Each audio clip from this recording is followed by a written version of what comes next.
Here we go again. Resurrected again, all the problems again. Hey, hallo, hier ist Adina von MoreCore.de. Ich sitze hier mit JB und Brent von August Burns Red und wir hatten ein paar Fragen. Hi guys. Hello. How are you? You're now back in Germany. How are you doing? Doing fine, thank you. I'm doing well. It's not raining today, which is a huge plus. You didn't see the rain. That's a good thing. I saw rain. I saw rain when I was walking around. It rained a little bit. Just a little bit. At least you weren't in it. No, I wasn't. I was outside, but it wasn't. I didn't get soaked. That's a good thing. So, how's the tour so far? It's been great. We're about 2 weeks in now, and this is our last show on mainland Europe, and then we head over to the UK. So far it's been really, really great. And then tomorrow we're excited. We have Warped Tour UK, so it's the first time doing that. So should be a good show. So you're excited? Yes. For that? Yes, I am. Great. How comes that you're touring with Asking Alexandria? Because this seemed to us like quite a surprising booking, the combination. Well, I'm sure there's a lot of people who enjoy Asking Alexandria that may not have heard August Burns Red, so it's a good opportunity for us to get in front of some people who don't know anything about our band and hopefully pick up some new fans along the way. And we knew the shows would be big. Both bands are heavy, so there's a little bit of crossover, I think. Okay. So you're sharing the bus with In Heart's Wake. Mm-hmm. So did you make friends? How do you get along? They are great. They've been one of the best bands we've ever shared a bus with. Immediately, we got along really well, became friends very quickly. I remember showing up and getting a name tag put on me by one of the guys. But yeah, they've been a blast. They're just super funny, super chill dudes, and it's been really, really easy sharing the bus with them. That's great, because I think it would be very hard if you don't get along and then you're all this time cramped together in this bus. Yeah. It could be difficult. We have smooth sailing with them though. That's good for you. Yeah. It is. You recently played a show at a circus in Paris. What was it like? And why did you play exactly there? Well, we didn't book the tour, so we went where Asking Alexandria's agent sent them. I don't know why we played there, but it was an interesting venue. I actually really liked it. It looked awesome. You know, it was a very circular, like big top type. Really like a tent. Yeah, it was essentially a tent, I guess. Otherwise, it wasn't in any way out of the ordinary. It felt like a normal show. Just the venue looked a little different than, Turbine Hall. Okay, good. We watched the video to Identity, and it looks a little bit like SpongeBob. So we wondered, how did you choose that style? Well, we kind of went with, instead of making the video like just solely about the lyrics of the song or something like that, which is fairly normal, we actually just pulled, there's that surf rock riff in the middle of the song, and our bass player Dustin had the idea. He's like, we should do like a beach themed video, and then he pitched this whole thing to the director, who came up with like, well, why don't we do this big like underwater animated video? He's like, it'll be really fun and it'll just be a good time. The video is not really meant to portray any sort of story. It's just supposed to be visually and aesthetically fun to watch, and I think it is. Okay, so the thing about the shark is nothing you want to do again, or does it mean anything? Because we were just kind of curious about that. The shark, like, on stage with us? Or no, the shark in the video? No, it's just a cartoon shark. I don't know. It doesn't... Yeah, I don't know. It's for fun, I guess. The whole video is supposed to be very, like, silly, like a cartoon. Yeah. Oh, that's a nice idea. It's something different. Yeah. Yeah, definitely. We saw that you posted a video of your son, and he's totally into metal music. So we wondered, do you guys try to teach kind of to your kids what's good music or not that good music, or do you just let them experience, and sometimes you have to listen to a lot of Barbie songs? I mean, as of now, he's not really there's like a handful of shows that he likes that have like little kid songs on them, but we actually made a pact, my wife and I, that he would only be allowed to listen to 90s rock for a while. But yeah, I mean, yeah, obviously you listen to what we like, and then I think he'll eventually pick up on that. But I mean, there's certain stuff that, like, you definitely, when you have a kid, you put him in front of more like bubblegum, pop, and rock than anything else, just because it's easy for them to handle, and you don't exactly want to be driving down the street blasting metal while your baby's sitting in the back seat. Doesn't seem right for some reason. My mom raised me with Nirvana. Yeah. Yeah, it was quite fun. Cool. Yeah. Jake started an organization called Heart Support. Can you tell us something about that? Sure. Heart Support is an organization for people who feel alienated or basically they have nowhere else to turn if they've dealt with abuse or addiction, things of that nature, and it's supposed to be an online community for people to help each other and eventually get them directed to a place where they can seek professional help. It's basically an outlet for those who feel they have nowhere else to turn. This is a very good idea, definitely. That's nice.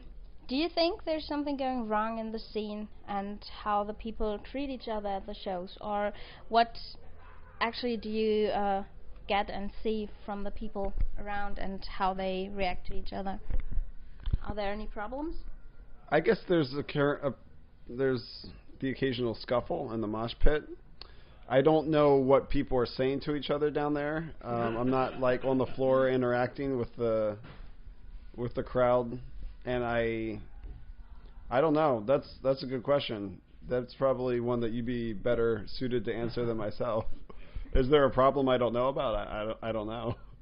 Regularly, I don't see any problems. There are some people sometimes that just kind of flip, and you see everyone just moving away from them because they're way too aggressive. But usually, the experience I had is that everybody's pretty nice to each other, and they get along pretty well. Yeah, I think the crowd polices itself, and then when it goes too far, that's when security has to step in. But I feel like even like more recently, actually, shows have actually gotten a little bit calmer.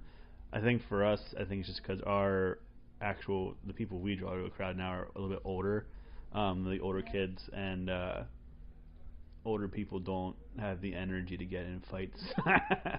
They just want to hang out and have a beer and watch a show, which is fine. Yeah, that's probably also about the age. You know that there are a lot of different cultures and religions in the U.S., so they are living together, and it's kind of a melting pot. Now in Europe, we have the biggest flow of refugees ever. Do you track the situation? Do you know anything about this, and what do you feel about it? Refugees from Africa? From Syria, from the war zones. Gotcha. Just a huge amount of people coming to Europe right now, and Ukraine started to actually build a wall right now, and it's a huge topic. And we wondered just what kind of information do you get in the U.S. about this? I'm sure that I'll admit I don't know a whole lot about that, but I don't think it's because the information isn't available to me in the U.S. I just don't tend to keep up with a lot of current event news. Okay, something very current what happened today is tomorrow there are elections in Cologne, and this morning one of the women that stood up for mayor and wants to be elected got stabbed in her neck by a guy who is against refugees, and she just... Is she dead? No, she is alive. She's stable now, but it was pretty harsh. And the police found out that he is against her politic about refugees. And this is actually a pretty recent topic right now, and I just read about it. And it's just kind of very different because she was in charge of placing refugees in Cologne and where to place them and how many, and someone stabbed her in her neck for this. And this That's is unreal. the whole situation in Europe right now, because there are many people doing a lot of things for it, and there are many people that are against it. And so we really wonder, what do you get from that? What do you think about it?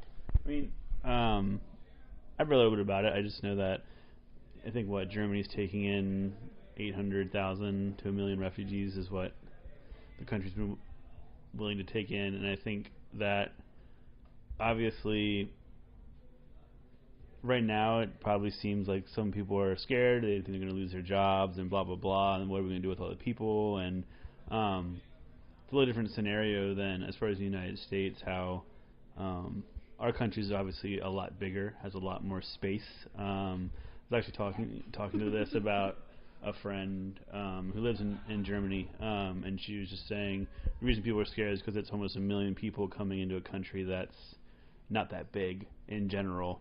But I don't know. I think at this point it's not really, maybe not about jobs. It's a little bit more about compassion for people that really need help and have nowhere else to go. I don't know. And maybe just kind of open your hearts a little bit for the time being to let them in and have a safe place to stay for now. In Berlin, they had a thing at a venue called My Plus One, which was actually that if you had a refugee friend, you could just bring him to a show, and they just got in for free. I think this is a great idea. What do you think about that? Yeah, it's great. I think it's a great way to help integrate the refugees with the people who live there and help everyone kind of get familiar with one another and realize that it's maybe not as big of a deal as some people seem to think it is. Yeah, I think it's definitely the problem that people see refugees and not just their people.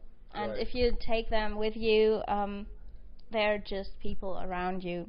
So music might not be able to solve this kind of problems, but it can affect your life in a positive way. How much of a personal problem do you work up in your music? How much of a personal problem? I'm not sure I understand the question. If you experience things in life, do you work on them through your music? And through the music we make in August Yeah. Burns Red? I personally do not. I'm sorry. it's okay. I don't. I just write music as it's more of a creative outlet. It's not something I use to cope with anything. It's not, I guess that it's not on that level for me. It's more of just a creative outlet. It's also neat to have that. Yeah. I mean, I think it comes, and as far as lyrically, I think that it happens more than just with actually making music. The songs are about personal experiences and things like that. And sure, there's definitely lyrics and things that we have that are about certain situations and personal things, and obviously there's going to be some sort of emotional attachment to those.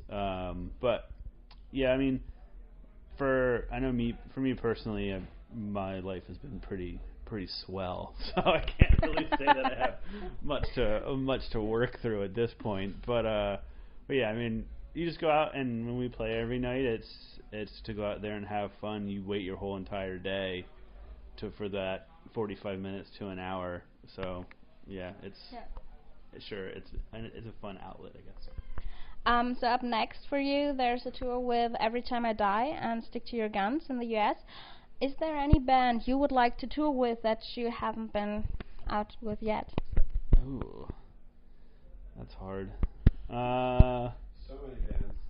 Yeah, I mean, it's not as far as Who wants to start? Well, as far as metal bands goes, we want to tour with bands that aren't metal bands. That's the thing, and they don't want to tour with us, so that's the problem.